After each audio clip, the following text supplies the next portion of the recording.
Salah satu perantara untuk kita, hati kita mencapai level taqarrub ilallah, ya kan, mencapai level kewaliannya Allah. Jangan jauh-jauh wali jadi orang soleh, itu adalah istiqamah. Istiqamah, tawakal bisa, syukur bisa, ikhlas bisa. Cuman kalau semua itu nggak diistiqomahin, maaf, semua akan hilang, akan musnah hanya dengan satu kesombongan, hanya dengan satu kelalaian.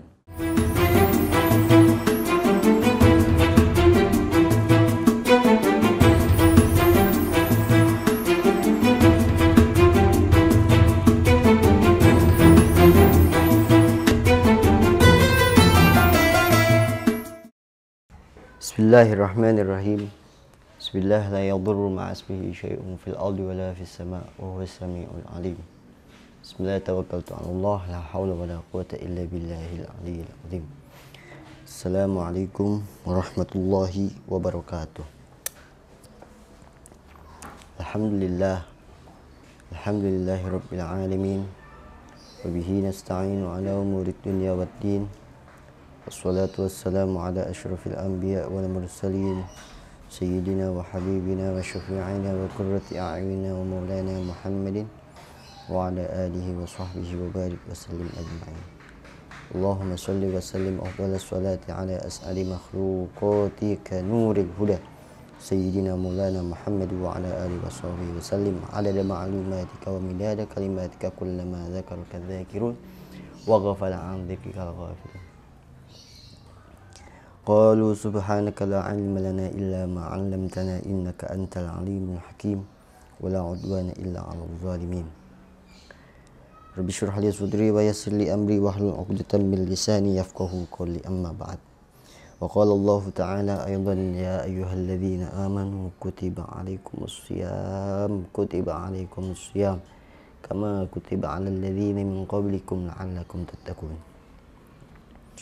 Alhamdulillah, sahabat San yang dirahmati oleh Allah Subhanahu wa ta'ala, mari kita panjatkan rasa puja dan syukur kita ke hadirat Allah Subhanahu wa ta'ala dengan niat kita bisa meningkatkan keimanan dan level takwa kita ke hadirat Allah Subhanahu wa ta'ala. Lagi-lagi tak lupa dan jangan kita lupakan, kita panjatkan mahabbah ila Sayyidina Muhammad ibn Abdullah sallallahu alaihi wasallam, semata-mata karena beliaulah yang menjadikan alam semesta ini minadh-dhulumati ilan nur, yang mana sebab beliau hari ini kita masih bisa merasakan nikmat-nikmat kehidupan yang Allah rahmati kepada kita sebagai hambanya, kepada kita sebagai umatnya Nabiullah Muhammad sallallahu alaihi wasallam, khususon nikmat Islam, nikmat iman. Lagi-lagi tak pernah bosan Al-Fakir mengingatkan bahwasannya Allah pernah berfirman yang berbunyi wa in ta'uddu ni'matallahi la tuhsuha innallaha laghafurur rahim. Jadi sebelum kita meranjak ke pembahasan selanjutnya, sahabat San, mari kita introspeksi untuk Al-Fakir dan khususnya seluruh muslimin dan muslimat, mukminin dan mukminat, agar kita terus berintrospeksi, terus mengambil manfaat dari kebaikan-kebaikan. Selayaknya kita menginginkan kebahagiaan, maka jadikanlah hidup kita dengan keberkahan. Apa itu berkah? Ziyadatul khair ilal khair, bertambahnya kebaikan kepada kebaikan. Tak panjang kalam, kita lanjutkan sahabat San pembahasan yang sebelumnya. Kalau sahabat San masih ingat pembahasan selanjutnya, kita sempat menyinggung syarat atau beberapa rukun, beberapa syarat dalam menunaikan ibadah puasa di bulan suci Ramadan ini. Lagi-lagi namanya mengingat itu memang susah, ya kan? dan melupakan itu memanglah mudah. Nah, tapi kalau kita sudah terlanjur untuk melupakan, terlanjur untuk lupa, maka konsekuensinya mengingat kembali bukanlah hal yang mudah. Bukanlah hal yang mudah.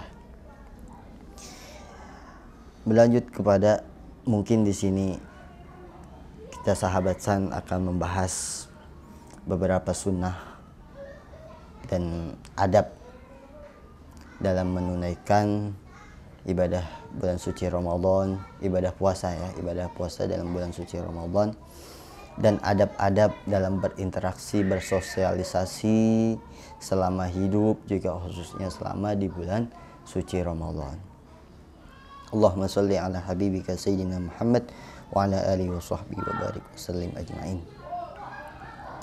Beberapa sunnah yang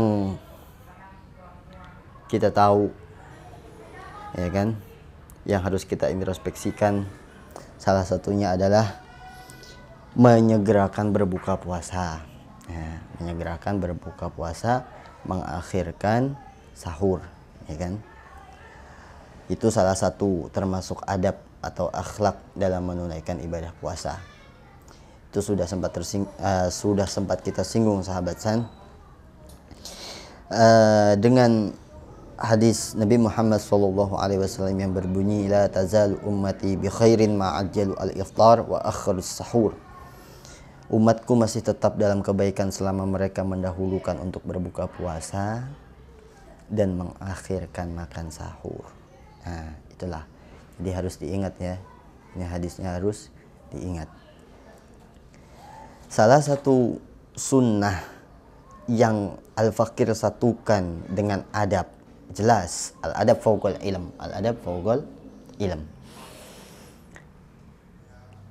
adalah menyegerakan berbuka puasa. Ya kan, menyegerakan berbuka puasa.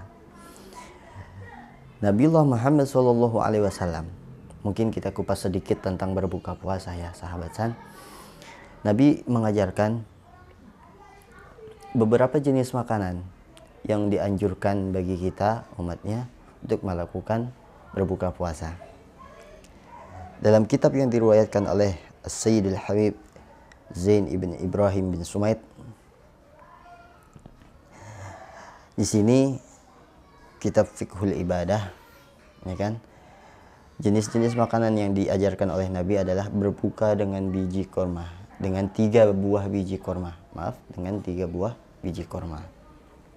Itu mungkin bagi kita udah cukup ya, bagi orang normal, bagi perut normal. Cuman kalau bagi perut ukuran maaf Sumanto gitu ya, kurang 3 buah biji korma. Bukan 3 buah biji korma, jadinya 3 pohon korma ya. Itu jadinya 3 pohon korma. Maka jikalau tidak mampu dengan korma atau tidak mempunyai korma, ya kan, ya udah apa aja, cuman yang manis. Emang karena korma itu kebiasaan atau makanan adat bangsa Arab. Kemudian juga dengan air zam-zam bagi yang punya, ya, bagi yang sedia, ya kan. Bagi yang nggak sedia, ya udah cukup air putih, air sumur juga jadi, air sumur dimasak tuh sampai mendidih kan jadi, ya kan. Nggak punya korma, nggak punya air zam-zam, ya udah tadi pakai yang manis-manis. Kalau bahasanya hulwun, yang makanan yang manis-manis. Hulwun itu makanan manis yang tidak dimasak. Ya kali korma goreng. Al-Fakir belum pernah denger itu ada korma rebus itu. Ada korma goreng juga campur tepung telur juga belum ada. Korma. Ada hulwun, ya kan. Hulwun adalah makanan manis yang tidak dimasak. Nggak ada, adanya pisang goreng, ya nggak apa-apa. Itu namanya halwa. Halwa itu adalah makanan manis yang dimasak. Nah, itu salah satu adab dalam menunaikan ibadah puasa ketika kita melakukan berbuka puasa. Tapi perlu kita ingat, dalam pembahasan sebelumnya kita juga menyinggung bagaimana sih beberapa adab ketika ingin melakukan puasa, yaitu tadi di waktu istijabahnya doa sore hari, banyak-banyak berdoa, banyak-banyak mohon ampun. Ketika mulai azan maghrib tuh, kalau kita mazhab Syafi'i, mulai azan maghrib kita mau makan tuh korma lah, taruh misalkan korma, ya udah baca doa, Allahumma lakasumtu wa bika amantu wa la rizqa aftaltu rahmatika ya arhamar rahimin, boleh. Nah, sebelum itu dianjurkan paling minimal kita baca ya azim anta ilahi la ilaha illa ghairuk ifir dzambal azim. Itu sangat dianjurkan oleh Nabi Muhammad SAW. Saya ulangi lagi, ya azim anta ilahi la ilaha ghairuk ighfiriz dzambal azim. Fa innahu la yaghfirudz dzambal azim ilal azim. Nabi itu mengajarkan kita berbuka itu dengan yang manis-manis ya, dengan yang manis-manis. Walaupun mantan itu lebih manis daripada takjil ya. Jangan ke itu, namanya bukan manis tapi sadis. Wah ya kali. Nah, kita buka pakai mantan. Nggak bisa. Salah satu contoh yang manis ya itulah tadi apa? Hulwun. Hulwun itu makanan manis yang tidak dimasak. Contohnya ya tadi korma, ya kan. Soalnya Anda juga belum pernah dengar sih kalau jus korma mah ada, ya kan. Cuman kalau Anda juga belum dengar gorengan korma itu belum ada, ya kan. Apalagi korma dicampur cilor, nah itu nggak ada itu. Ya ajib sih, emang ajib buat orang lapar yang nahan lapar dari pagi sampai maghrib, emang ajib itu rasanya. Cuman ya sekedarnya gitu loh, kalau tolol itu sekedarnya gitu ya. Maaf nih pemirsa sahabat San. Terus nggak ada korma, ya udah.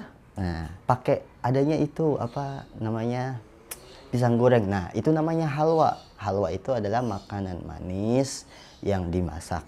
Nah, jadi istilah Arabnya hulwun, makanan manis yang tidak dimasak. Kalau halwa, ya kan, makanan manis yang dimasak. Nah, kalau berbicara tentang halwa itu, Al-Fakir ingat punya sahib itu namanya Halwa. Halwa. Ya kebetulan dia wanita, ya kan. Ini maaf, ini bukan mantan ini ya. Cuman sahib. Dia tuh manis. Ya emang mukanya manis. Cuman tatkala Anda tahu istilah Arab itu halwa adalah makanan manis yang dimasak, itu jadi tanda tanya besar buat saya. Masa iya lahirnya dia dimasak, ya kan? Nah, bisa begitu. Ya Allah, makanan manis yang dimasak itu halwa, itu sangat dianjurkan. Jadi yang manis-manis dulu, mungkin minum teh. Nah, saya punya apa namanya, penyakit diabetes, ya udah cukup air putih. Nah, madu, madu itu manisnya itu beda kayak gula ya, itu masih ada. Nah, maksudnya masih ada itu masih bisa dikonsumsi bagi orang-orang yang masih mempunyai sakit diabetes. Jadi jangan dianggap madu itu manisnya kayak manis itu ya, kayak manis gula. Kecuali ya maaf madu-madu yang apa ya bahasanya, madu-madu yang apa kira-kira sahabat San? Ya yang pembuatannya itu nggak banyak campurannya. Jadi itu termasuk adab ya, termasuk salah satu adab dalam menunaikan ibadah puasa dalam bulan suci Ramadan yang diajarkan oleh Nabi Muhammad SAW. Selain membaca doa Allahumma lakasumtu wa bika amantu wa ala rizqika aftaltu birahmatika ya arhamar rahimin, Nabi juga tadi mengajarkan adabnya seperti itu, memakan yang manis-manis tatkala berbuka puasa. Ini satu sunnah yang harus kita ingat, satu sunnah yang harus kita jalankan, kita langkahkan ya, tatkala bulan puasa ya. Lagi-lagi Nabi tidak hanya sekedar itu mengajarkan kita sahabat San ya. Kita harus tahu Nabi itu mengajarkan banyak hal. Salah satunya tatkala pernah kita singgung itu apa, waktu-waktu istijabah doa ya, salah satunya di sore hari ya kan. Nah, Nabi itu mengajarkan kalimat ya azim anta ilahi la ilaha ghairuk ighfiriz dzambal azim fa innahu la yaghfirudz dzambal azim illal azim. Al-Fakir ulangi, ya azim anta ilahi la ilaha ghairu ighfir dzambal azim fa innahu la yaghfir dzambal azim illal azim. Ya. Nabi mengajarkan salah satu adab kita tatkala memasuki waktu ingin berbuka puasa, dan di situ Allah menyediakan waktu istijabahnya doa, ya kan, istijabahnya doa, maka bagi orang yang berakal, siapa orang yang berakal? Idza aqalaka aqluka amma la yanbaghi fa anta aqil. Apabila akalmu itu berfungsi selayaknya akal, maka engkau pantas disebut orang yang berakal. Yang baik ya dilakukan yang baik, yang buruk ya tetap dihindari keburukannya. Ya, maka pantas itu disebut orang yang berakal. Makanya Allah sudah menyediakan waktu istijabahnya doa. Nabi sudah mengajarkan adab-adab tatkala ketika ingin masuk waktunya buka puasa. Baca kalimat itu, berdoa, banyak-banyak berdoa, banyak-banyak memohon ampun, ya kan? Karena apa? Kita ingat kata Nabi Muhammad SAW, Rajaba syahrullah wa sya'bana syahri wa ramadhana syahri ummati. Rajab adalah bulannya Allah, Sya'ban adalah bulanku, kata Nabi Muhammad SAW, dan Ramadan bulannya umatku. Jadi jangan heran tatkala di bulan suci Ramadan ini banyak tawa, canda, suka, bahagia orang-orang dan manusia-manusia di sekeliling kita yang tadinya sebelum bulan suci Ramadan itu merengut aja, cembetut aja, banyak utang, banyak angsuran, banyak ini, banyak itu. Tatkala masuk bulan suci Ramadan, delalah, ya kan, delalah kalau bahasa Jawanya itu delalah. Tiba-tiba Allah ngasih ber. Nah itu namanya bulan apa bahasanya sahabat? Bulan panen, ya kan? Habis apa? Memanen, ya. Habis menanam terus kita panen. Jadi Ramadan itu bulan panennya umatnya Nabiullah Muhammad SAW. Kalau kita ingin banyak hasil panennya, berarti kita harus banyak melakukan sunnah-sunnah yang sudah diajarkan Nabiullah Muhammad SAW. Itu salah satunya. Ya. Kalau sudah buka puasa, ya, kemudian sahur, ya kan, ya jelas seperti yang sudah dibahas, ya kan, sahur di akhir, ya kan, sahur di akhir itu sunnah. Habis itu udah tuh kita ngelakuin puasa. Nah, sahabat yang dirahmati Allah Subhanahu wa Ta'ala, dalam kita posisi menahan lapar dan dahaga sampai terbenamnya matahari, satu perkara yang kita harus hindari itu adalah al-ghibah. Al-ghibah. Apa itu ghibah? Apa ya? Kalau bahasa zaman now nya apa ya? Ghibah.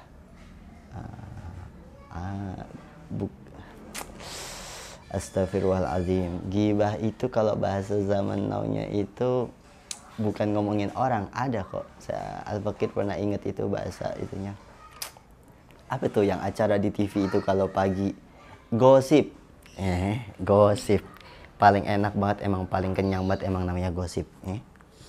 Itu sahabat Jadi hal yang paling harus dihindari adalah al-ghibah. Ghibah, ya kita tahulah ya definisi ghibah, ya kan, membicarakan orang, ya kan. Ya jelas kita kan sekelilingnya orang. Mau apa kita bicarain kucing? Mau ngapain kita bicarain apa namanya semut, ya kan? Gak ada. Kita bencinya bukan sama semut, kita bencinya sama orang. Tapi yang dibicarakan adalah kekurangan. Maaf, waliya'udzubillah summa na'udzubillah. Manusia kalau sudah nikmat dengan ghibahnya, maka muncullah sifat iblis yang kedua, yakni apa? Hasud. Nah, orang kalau udah gampang ghibah, dia akan lebih mudah hasud. Ya, begitupun sebaliknya, kalau udah gampang hasud, dia akan gampang ghibah. Ini cukup kita tahu, ghibah emang bentuknya bukan minum, bukan makan, emang bentuknya emang ucapan.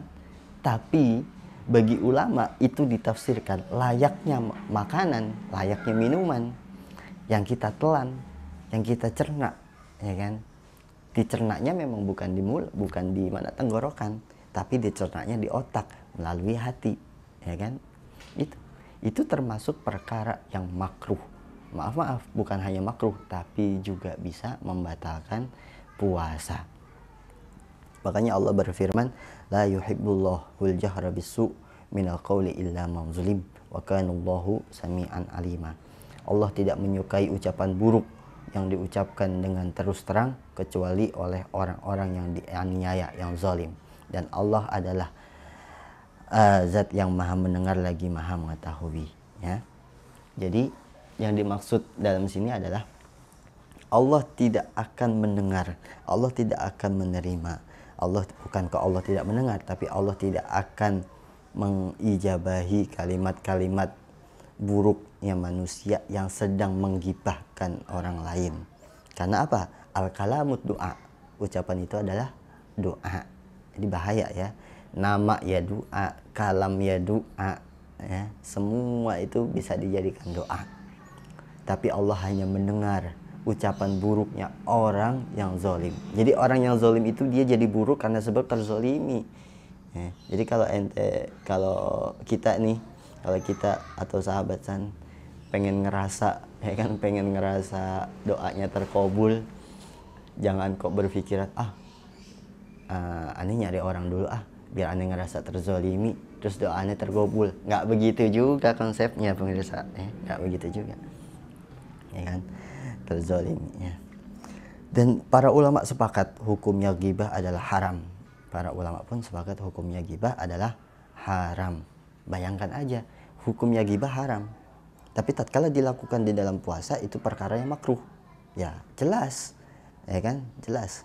Jadi kita melakukan perkara makruh, yang mana perkara makruh di dalam syariat fikihnya itu adalah haram.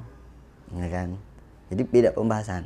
Nah, mungkin nanti kalau kita ada waktu, sahabat San ada waktu juga, kita akan bahas secara detailnya tentang fikihnya. Baik sahabat San yang dirahmati oleh Allah Subhanahu wa taala. Nabiullah sallallahu alaihi wasallam juga suatu riwayat yang diriwayatkan dalam kisah, ada seseorang yang datang kepada Abu Umamah radhiyallahu anhu sallallahu alaihi wasallam berkata, sesungguhnya seseorang hamba akan diberi buku amalannya pada hari kiamat dan akan dilihat di dalamnya pahala amalan-amalan tersebut, sedangkan dia tidak akan pernah merasa melakukannya selama di dunia. Maka dia bertanya kepada Allah Subhanahu wa taala, "Ya Allah, dari manakah pahala amalan-amalan ini?" Maka Allah Subhanahu wa taala menjawab, "Dari orang-orang yang telah menggibahimu, mengunjingmu." Jadi kalau dipikir-pikir, mendingan kita digibahin atau menggibahin? Mendingan kita digibahin.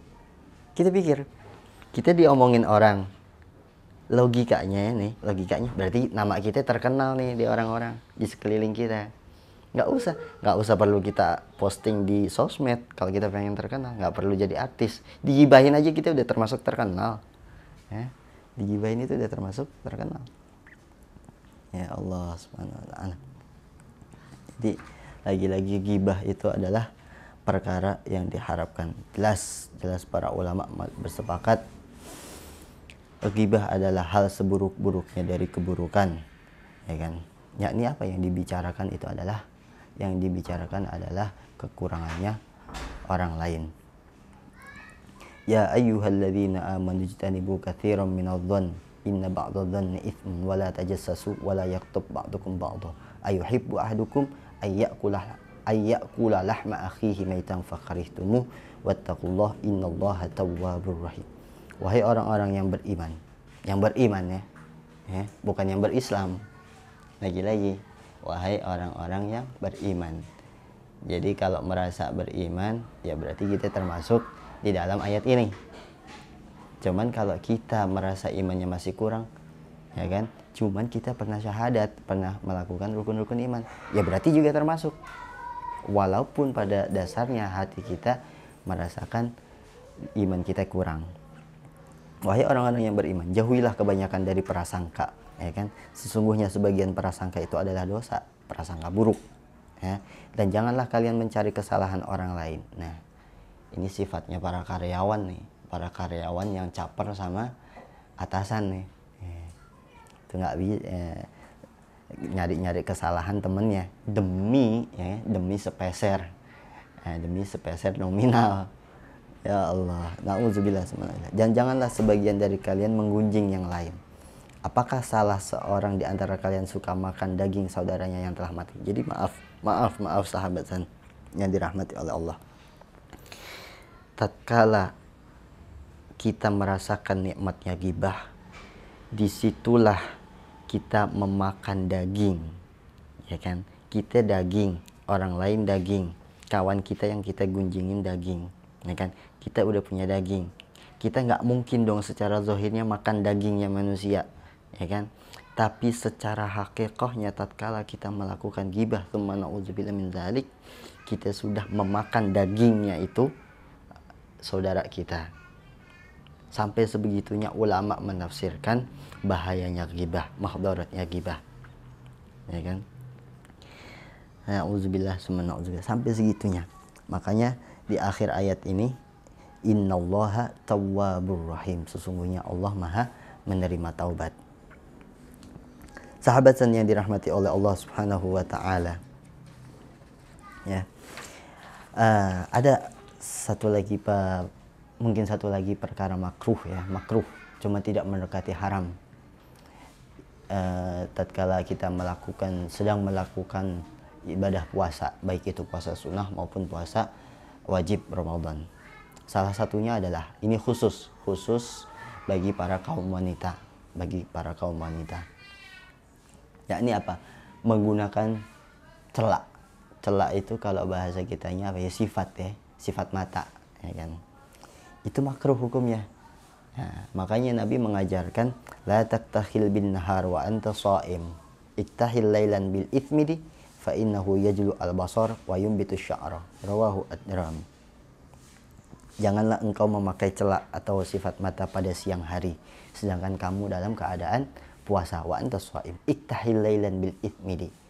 Pakailah sifat mata atau celak itu di malam hari dengan apa? Dengan jenis ithmid. Jadi jenis sifat mata yang bagus itu yang diajarkan itu ithmid. Nah, ini adanya ya di Arab. Kalau di Tanah Abang ya belum tentu ada, ya. Kalau di Tanah Abang belum tentu ada. Fa innahu yaju al-basar wa yumbitu sya'ara. Ya, sifat mata ini sebenarnya kalau kita tahu hukumnya sunnah dan bisa mengobati penyakit mata. Ya, ini salah satu kesunahan Nabi yang harus kita lakukan, tapi harus kita hindarkan tatkala kita melakukan ibadah puasa, imma itu puasa sunnah, imma itu puasa wajib. Sahabat yang dirahmati oleh Allah Subhanahu wa taala. Dari beberapa hal sunnah-sunnah Nabi yang sudah kita introspeksikan, yang sudah kita dengar, yang sudah kita baca, dan dari sebagian perkara-perkara makruh yang sudah kita introspeksikan pula, lagi-lagi bagaimana kita melakukan amaliyah kita dengan baik dan benar, dengan imanan wahtisaban, supaya kita mendapatkan ghufira lahu ma taqaddama min dzambih. Sesuai hadis Nabi, ghufira lahu ma taqaddama min dzambih, berarti harus dengan imanan wahtisaban. Kalau kita sudah melakukan puasa dengan imanan wahtisaban, kita pantas mendapatkan ghufira lahu ma taqaddama min dzambih. Kalau sudah mendapatkan kedua-duanya, maka la'allakum tattaqun sudah ada di hati kita. Sudah ada di hati kita. Secara otomatis level atau tingkatan iman kita itu akan meninggi, akan naik secara sendirinya, ya. Cuman yang harus diingat dan paling diingat, saya pernah dapat pesan, sewali-walinya Allah, ya, sewali-walinya Allah, ya, itu pasti ada satu perkara, ada satu amaliyah, ada satu ibadah yang diistiqomahin. Jadi kalau kita tahu rumusnya, al-istiqamah khairun min alfi karamah. Al-istiqamah khairun min alfi karamah. Sewali-walinya Allah pasti ada satu amaliyah, satu ibadah yang diistiqomahin. Jadi salah satu sabab atau salah satu apa tuh bahasanya sahabatan, salah satu perantara untuk kita, hati kita mencapai level taqarrub ilallah, ya kan, mencapai level kewaliannya Allah. Jangan jauh-jauh wali jadi orang soleh, itu adalah istiqamah. Nah, istiqamah, tawakal bisa, syukur bisa, ikhlas bisa. Cuman kalau semua itu nggak diistiqomahin, maaf, semua akan hilang, akan musnah hanya dengan satu kesombongan, hanya dengan satu kelalaian. Jadi pada hakikatnya sahabat San, yang beriman, yang bertakwa itu bukanlah jasad kita, bukanlah zahir kita, bukanlah batin kita, tapi ruh kita. Ruh kita pada dahulu kala sebelum terciptanya jasad kita itu sudah beriman. Apa kata Allah? Alastu birabbikum. Apakah kalian ingin, mau, bersedia bersaksi bahwasanya aku sebagai Tuhan kalian? Qalu bala syahidna. Qalu bala syahidna. Itu arwahnya jin, arwahnya manusia, arwahnya hayawan. Itu semua berkumpul di situ sebelum adanya dunia ini. Ditanya arwahnya kita, sebelum jasad kita jadi, sebelum kita jadi segumpal daging, segumpal darah, itu arwah kita udah ditanya sama Allah. Alastu birabbikum? Qalu bala syahidna. Ya, kami siap bersaksi bahwasanya engkau adalah Tuhan kami. Hanyakah sampai di situ? Antaqulu yaumal qiyamah inna kunna an hadza ghafilin. Tapi Allah menciptakan manusia itu dengan 3 bentuk. Ada yang nisyan, ada yang ghaflan, ada yang sahwan. Ya kan? Nisyan, ghaflan, sahwan. Maknanya semuanya lupa. Cuman ini ada 3 tingkatan. Ya, ada 3 tingkatan. Kalau nisyan diingetin masih bisa. Kalau ghaflan dia agak sedikit lalai, ya kan? Mungkin lebih gampangnya dia STMJ, sholat terus maksiat jalan, ya kan? Cuman kalau udah sahwan, waliya'udzubillah summa na'udzubillah, diingetin sekali nggak ingetin 2 kali, nggak diingetin 3 kali, mungkin diingetin 10 kali baru inget. Itu jangan sampai begitu. Semoga sampai detik ini di bulan suci Ramadan ini kita masih bisa mendapatkan syafaatnya Nabiullah Muhammad SAW, masih berhak mendapatkan rahmatnya Allah untuk tetap terus menunaikan ibadah puasa hingga sampai kita mendapatkan kebahagiaan yang hakiki, yakni selain Idul Fitri juga kita akan mendapatkan kebahagiaan untuk bisa menatap kehadirat Allah Subhanahu wa taala bisababi bibarakati syafaati Muhammad ibn Abdullah sallallahu alaihi wa alihi wasallam. Allahumma rabbana zalamna anfusana wa illam taghfir lana wa tarhamna lanakunanna minal khasirin. Allahumma innaka afuwun karim tuhibbul afwa fa'fu anna ya Allah ya karim ya Allah ya Allah ya Rahman ya Rahim ya Tawwab tub alaina ya Tawwab tub alaina ya Tawwab tub alaina unzur ilaina ya Rahman ya Rahim.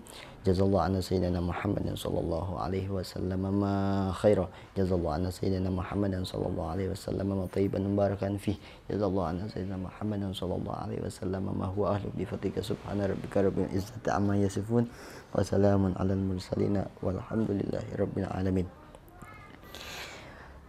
Cukup sekian. Mungkin kita akan melanjutkan pembahasan selanjutnya sahabat San. Dan semoga apa-apa yang kita introspeksikan, apa-apa yang kita baca, apa-apa yang kita dengar bermanfaat sampai ila yaumil qiyamah. Wal afu minkum. Wassalamualaikum warahmatullahi wabarakatuh.